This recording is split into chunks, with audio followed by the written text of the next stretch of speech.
Hi, everyone. This is Greg Gilpin, and I'm doing a series of virtual interviews with music educators all across the country. And my meaning is to just rally the troops with reinforcements of ideas and considerations for and about remote teaching. This is a positive platform, and it's just in order to simply reach out and help each other. Today, I have a longtime friend of mine, I'm excited, Dr. Kathleen Hacker, who lives right here in Indianapolis, and she teaches all things vocal at the University of Indianapolis. She's also a fantastic soprano soloist. And I will have her elaborate on her work there and with her career as a soprano soloist in just a minute. I first knew Kathy and her husband, Jerry, who is also an amazing vocalist, when we performed together with the Indianapolis Symphony and their Yuletide celebration show for many years. A lot of music educators are struggling right now with remote teaching, especially with voice lessons. And I've asked Kathy to share her experience and a few helpful ideas for everyone out there, that's trying to keep up with voice lessons over the internet. So, hello, Kathy.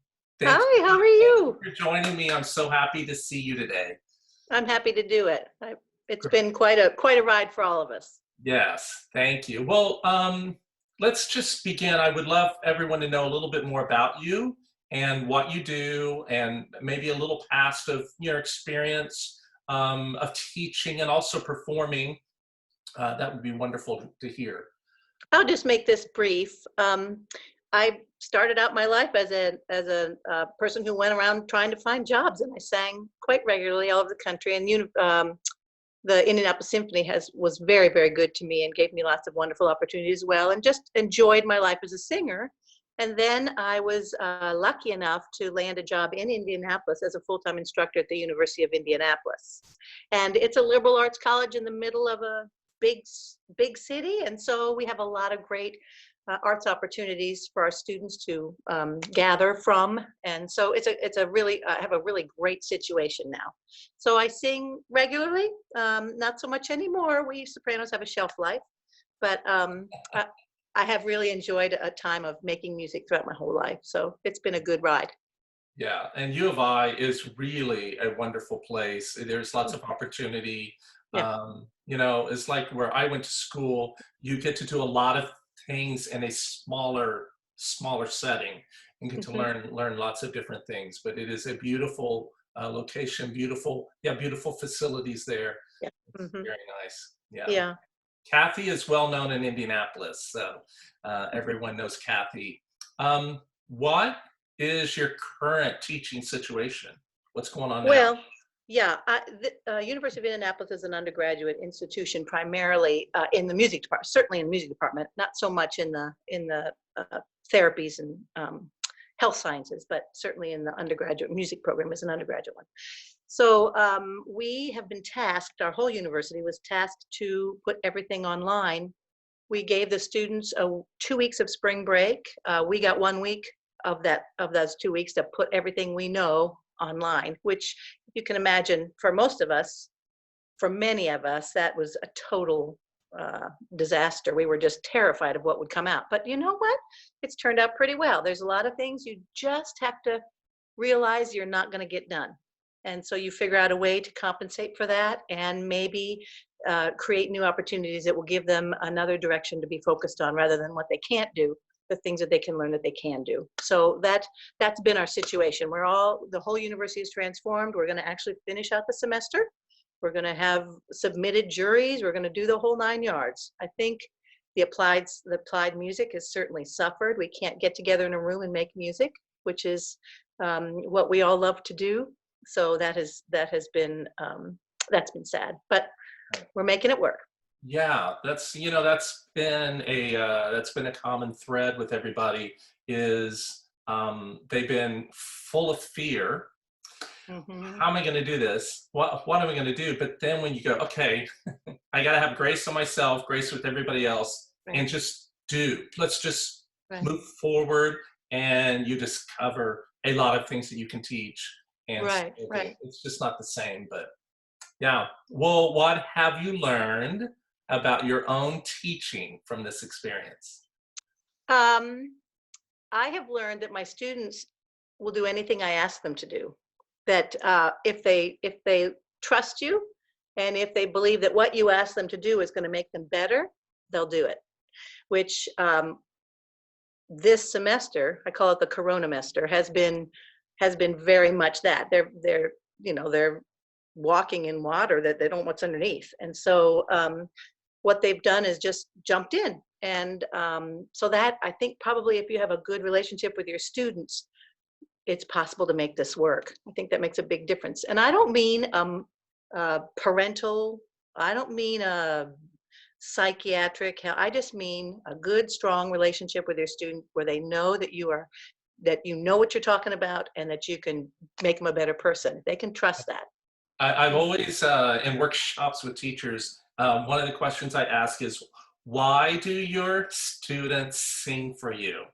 And everybody kind of blinks and looks at me, and eventually somebody might say, because they trust me.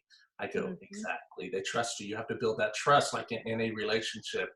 And I think a lot of teachers are discovering who they have relationships with, good relationships with, and who they don't. I think a lot of that's happening right now going, wait, I thought I thought we had a better thing going on here. So Right, right, right, there's right. a lot of assessing going on, but it Yeah, sounds like you have really wonderful students and I they're do. performing for you. I do. We have, I teach a diction class, which was pretty easy to get online. That was, you share the screen and you put your worksheets up and you do your diction, and you can record French lyrics, and it's fine, because they don't have to make music. They just have to make a sound that they meter and that they can put up, and that is easy. Putting together an opera scenes program is not so easy. Teaching singing voice, voice singing, that's not so easy. But we Yeah. got it through. Yeah. Yeah. Well, and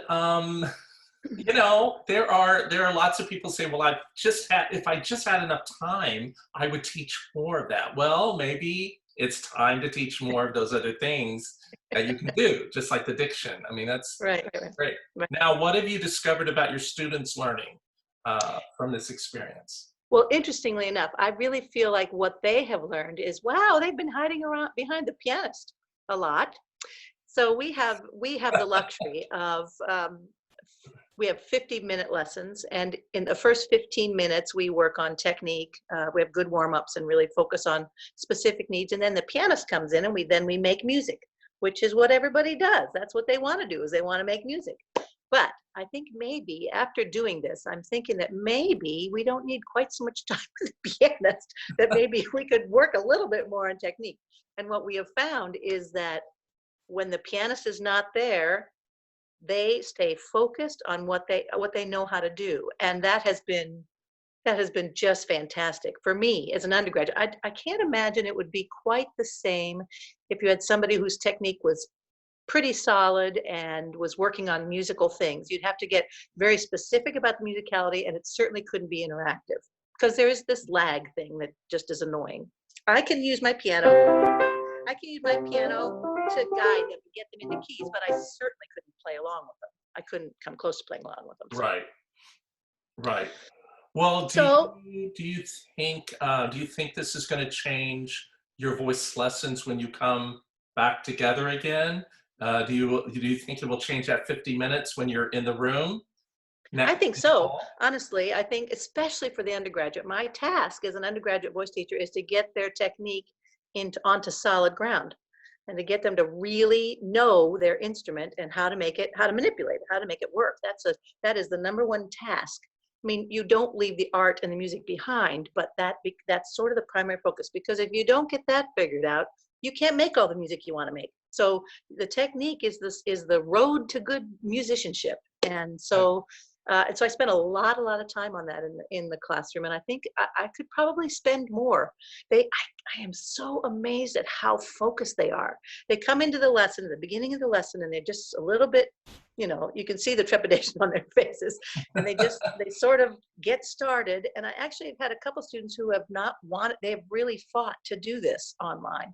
But once we get in, and I can encourage them to really focus on their technique, they rock. They work so hard, and they're much more focused than I have seen them in many cases throughout the semester. I don't know whether it's because this is their oasis in a week of writing papers and submitting all this stuff on Zoom, or whether they really are understanding how important their technique is. Yeah, yeah, Mhm. that's great. Mhm. Has there been any surprises with your remote teaching? I mean, you kind of, talked a little bit like that, but anything that really stands out? Do you have a student that, just like, wow, or maybe, the way you're teaching, any? I'll tell you something that I mean, I don't know that we're following the questions, but we'll Yeah. just talk.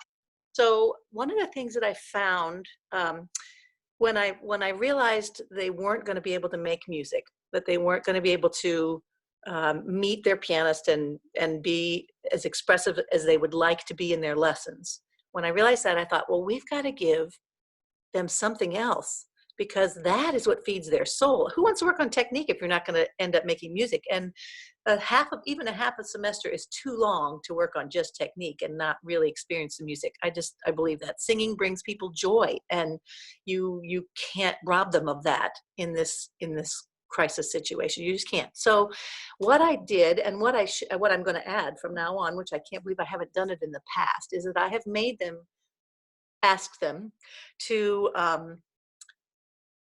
take the they have to have 5 songs memorized by the end of the semester, and take those 5 songs and listen to 3 or 4 professional performances of those songs, not to learn the notes or the rhythms, because they got all that learned before spring break. We were lucky enough that most of my kids are 3 or 4 songs in by spring break. They have them all learned, and then we spend the rest of the time honing them. But take those 3 or 4 songs and listen to other people perform them, and then compare and contrast, and listen to the tone, listen to how the key makes a difference, listen to the diction, listen to the breath, the phrasings, and all those choices. And it has been such a great thing that I get. And then they have to submit a paper every week, one song, one song. They listen to 3 or 4 people, and they submit just a little essay.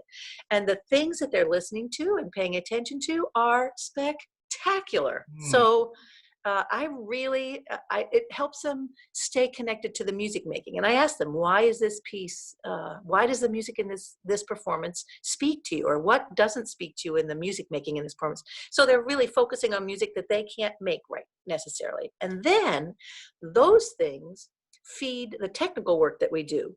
They say, oh, and that high note, Dr. Hacker, in measure 74 of Weymouth, they crescendo and then they decrescendo, but they don't drop off the air coming out of the, and I think, bingo, there's something to practice. So it informs their technical work. So that has helped. It's not quite the same, but it has certainly helped keep them connected to the music. Oh, absolutely. And Yeah. just get exposed to other singers, and again, a lot of discoveries. I know Knowing sometimes they just want to learn the notes that way, and which is not good, because they don't learn the notes that way. They just learn a semblance of the notes, which is another thing. Then this sort of nitpicking and picking apart every single note and every single phrase, it can get tedious. But when you do have to spend that time, that's what a musician's skill is, to spend time working the details. And the more detailed you get, the more spectacular the music is. So, and I think they're understanding that this semester, which makes me really happy. yeah. So that's good. Do, That's been do really you do good. one-on-one only, or do you do a group at all, or just I one? have No, I have not. I've done opera scenes is about as close as they come, and that's more staging and musicianship there. But I don't do ensembles. Okay. I would love to at some time, but that's not my gift. It's certainly not my skill. I think it takes Okay. a skill. Yeah, I didn't even know if you did a group lesson where you had several, people together. We have master classes where we all listen to one another, and Okay. that works. Yeah, Oh, that we do that every week, and oh, so that's okay. pretty fun. Yeah, and they I think that would appeal to even high school teachers, where they could get a bunch of their students together and they listen to each other. That'd be Oh great. yeah. What they hear is when you make a difference. When you tell them to do something that makes a difference, they'd say, "Oh, wow," because they might not hear it in their own work, but if they can hear it in somebody else's work, it sort of hits ground. It hits Yeah. home for them. Well, So, I will do that with a choir. I will have the altos perform their part and everyone's listening. And then I go, okay, now by their performance, I want you to make yours even better. And then Ah, they will do their part. I don't give them any, I say, just listen, what would you do better? Altos, what did you learn from the sopranos or the tenors or whatever? So, and that little competitive edge never hurts either. of course. That's good. Of course. So Do you have any other remote, teaching suggestions that would help? Um, I think probably if you, I mean, to find things that they find valuable, the secret is not to just fill the hour because you're required to be there. You cannot do that with a student. You really got to give them some benefit, and they'll know when you're whether you're just filling the hour, whether you're making some effort. And one of the things we've asked our students to do is to submit recorded materials to us, which is really, really informative. It's certainly a skill they need to have. I'm working with the Great American Songbook this week, and we're screening all the applicants, which has been from all across the country, and it's total recorded first round. And there are a lot of competitions and a lot of schools that even want recorded first round. So being able to do that and talking to them about, you can't have a window behind you and you can't have but, nose hairs and, you have yeah, to have a certain distance from those sort of presentations on a recording device that's important stuff to learn. it is. Oh, I had a teacher submit. It's on my YouTube channel, Heather, and she actually does a video of how to do that. And she talks that's about the windows, and she talks about when you're when you're working with your student, you need to like lean in and talk to them. She goes, and yeah, also get them away from the computer as well. Get them to stand up and move over right, here or whatever. But she goes, right. there's she goes, there's a lot to be said about what's happening behind you and Yeah, all. no kidding. And I will say, I will say, everybody thinks they have to have the utmost in production value and all that stuff. I don't buy that. I think it's really nice to have a great sound, but what I'm getting through the phone, and I should just show you my setup here. I just have a very simple my piano. Can you see that? My Yep. piano. I've got that's my computer if I need it, and then I've got. Let's see, I got to go the other way. So then I've got my Fourscore, that Okay. if people don't have that, they need to get that. That's a pretty spectacular thing. And then I have a notepad and I just sit. I do have a little I have support for my piano lid so it Okay. doesn't, Yeah. but I found that I am filling the hour with good technical work without having a great sound. I get it out of my phone. I might try to a get a little speaker, but I haven't needed it yet. Yeah. So you can get a lot of good work done just by being able to see their jaws, watching their breath. You can tell when the sound has fallen off the air and whether it's when it's riding the breath. You can tell when the resonance is complete or not. It might not be that beautiful sound, but you can tell. And Sure. they're getting the opportunity to hear it and to feel it. So if you can teach by sensation with them and help them know what it feels like to sing well, if that's the way, if you can focus your teaching that way, I think they'll be very happy with the lessons. I've I've had that with them. So I Absolutely. mean, I actually I asked them when I knew you were going to interview me, I asked my students, okay, so tell me what you think about these lessons. What have you found? Because I need to tell them. And they said, we're working really hard, and I miss the piano. I miss that, but it's just like any other voice lesson. We're working just as hard on the stuff. So I think that they're used to being online, Yes. and Right. they're I think getting it's it done. very helpful to get away from the piano, though. That Oh, is absolutely. very good. And I will say another thing I wanted to mention this is that you really have to make the voice lesson a sanctuary for making your voice. Not if somebody comes, I know that they're under so much stress, and some of them can handle this a little bit better than others just because of their emotional constitution. And you have to extend grace and all those things. But what I have maintained is that when they come to a lesson, they're coming to make their sound better. They're learning how to sing. And if they want to talk, I will reschedule. Or if they come and they're like brokenhearted and crying and can't make a sound, then we talk, but we reschedule the lesson so that is Okay. separate. So that this lesson is their oasis and their time for just focusing on their making beautiful sounds. And I have really kept to that because I really think it's important that they know that that hour of the week is just theirs and the world and all its nastiness can't get in. Okay. Uh, yeah, I think That that's is really, a really good takeaway, Kathy. yeah, that's a really good thing. Because the kids, I know from other interviews, the kids really just want to talk to somebody, and they Uh-huh. haven't, so they tend to want to gab. Yeah. And and if they have, and that's wonderful. Of course, the music teachers are the ones that everyone comes to anyway, emotionally with their emotions and things, which totally makes sense. But I love the idea of going, okay, we're good. Let's do this another time. You talk to me now, but we're Yeah. going to do a lesson at another time. Yeah. That's great, and Yeah. that gives it focus. And Yeah, I think they appreciate it because they'll come to me sort of distraught, but by the end of the lesson, they are so full of joy because they've gotten away from it. Sometimes you just have to find a place. They have to find a place where they can step away from it.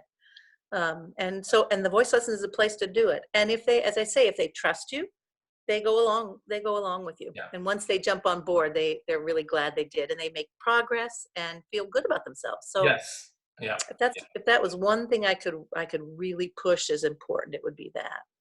Not to you don't want to disregard their feelings mm-mm. or make them think you don't care about them personally, because that's not the case. You do have, in the university level, I have an hour a week with them for 4 years. There's no other class that you have that, or no other teacher you have that with, Right, and it's just you and me in a room. And so that's a trusted relationship. So yeah, yeah. yeah, absolutely.